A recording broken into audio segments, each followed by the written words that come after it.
Hello everyone, Tina here. I hope your day is going wonderful. Thank you so much for joining me. Today we're going to create a card with the Spellbinders Large Die of the Month Club kit. It's called Christmas Foliage Strip and Borders, and this is the November 2021 kit. It is so pretty. This Christmas holiday border is stunning, and we're going to use this. So I'm going to take some white cardstock. We'll die cut this out. And then the nice thing is you have a lot of layering elements. The pine needles and the flowers that you can layer on top of that Christmas one. The one I just showed you has embossed detail. We're going to use that. And then these are all your elements. It is fabulous the way they layer together, guys. I went ahead and die cut everything out with white cardstock. We're going to do some messy Copic coloring. It's my favorite kind of thing to do. So easy. You just take your alcohol markers and just keep your die cut pieces inside your white cardstock.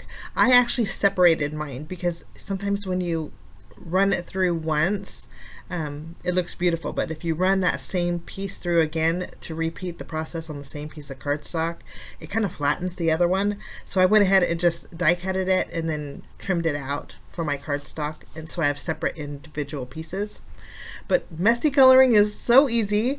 The greens I listed that I used up here, and I'm just doing a little swishing motion. I'm not even matching my swishing motions with the with the pine needles.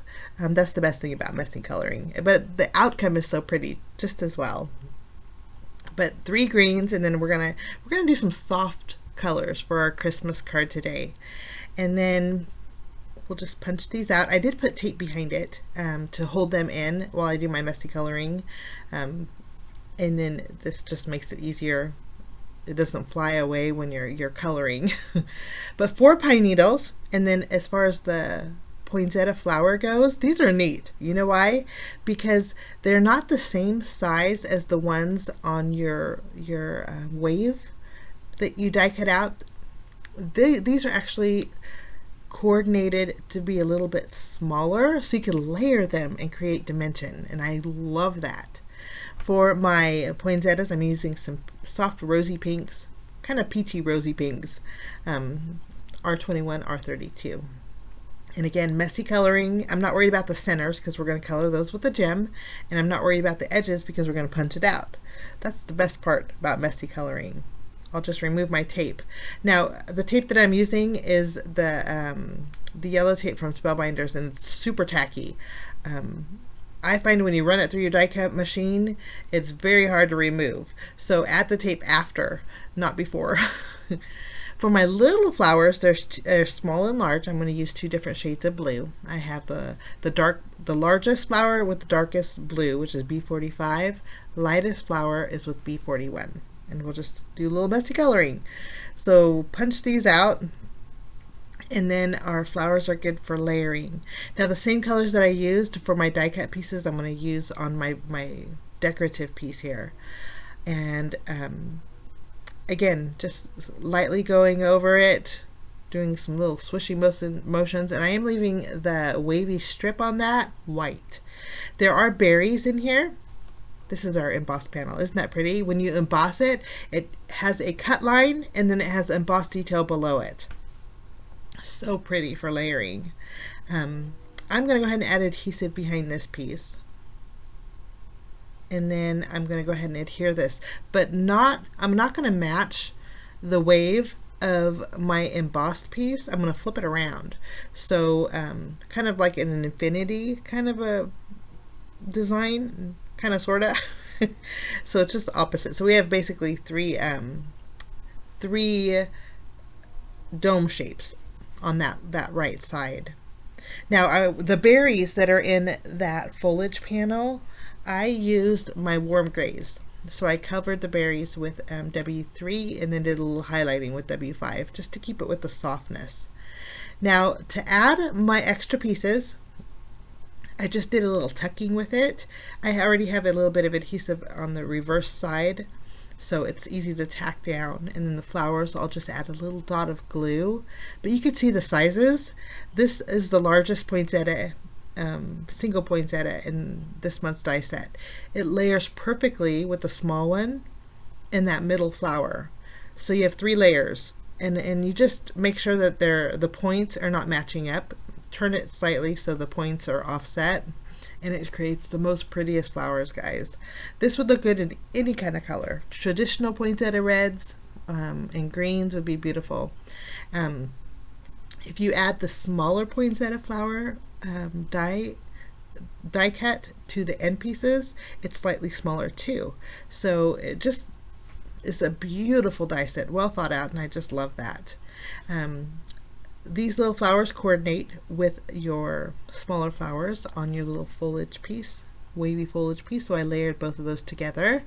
And then I'm leaving it mostly white. I think it's so pretty, but I am going to bring in a background with some cardstock. The cardstock, I had to go through my 12 by 12 sheets because this is a regular slimline card. And I like my slimline cards to be 3.5 inches by 8.5 inches. And so having a panel, you need at least maybe a letter size piece of pattern paper or a 12 by 12. And I just trimmed it down to my slimline card front size. We're going to go ahead and pop up this panel, put it just to the left, lining up the edges. And I think that's so pretty. I think this would be good vertically or horizontally, but we're going to go horizontal. So let's grab our sentiment. I'm using a stamp set from Spellbinders. It's called actually Home for Christmas Sentiments. And there's a sentiment in here that's so pretty. It says, family and friends are true gifts of Christmas. I'm going to stamp that sentiment right in the center above my largest flower here with my VersaFine Onyx Black ink. I have one of these little blue flowers that's going to be in the way of my sentiment, so I'm just going to do a little surgery and snip it off, but I'm not going to get rid of it because I'm going to go ahead and replace it after I stamp my sentiment. We'll ink this up, and again, centering it above that middle flower, we'll stamp our pretty sentiment. And it's stamped beautifully. Technically, you guys might want to do this before you pop it up with foam adhesive, but I add a generous amount, so to me it just adds extra cush when you stamp it. But ideally, stamp before you pop it up. Okay, let's add a little glue and replace that flower we snipped off. And then I had 2 extra pieces, a small and a larger blue flower. I thought I cut enough out, but I somehow had extra, and it was because I had another flower hiding behind that pine needle. So I'm just going to add those 2 flowers and that was hiding for a finishing look here. Now we need some bells and whistles, so I'm bringing in some Color Essential Gems. This is the silver mix, and I'm adding the really small ones to the blue flowers, and then I added a medium and slightly smaller than that to our poinsettias. I'm going to finish it off with some Journey Glaze, and I'm going to add little dots over the berries, keeping them nice and neutral. And then that finishes my card for today, guys, using the Spellbinders Large Die of the Month Club Kit for November 2021. Thank you so much for joining me. I wish you a lovely day, and we will see you again soon. Bye-bye.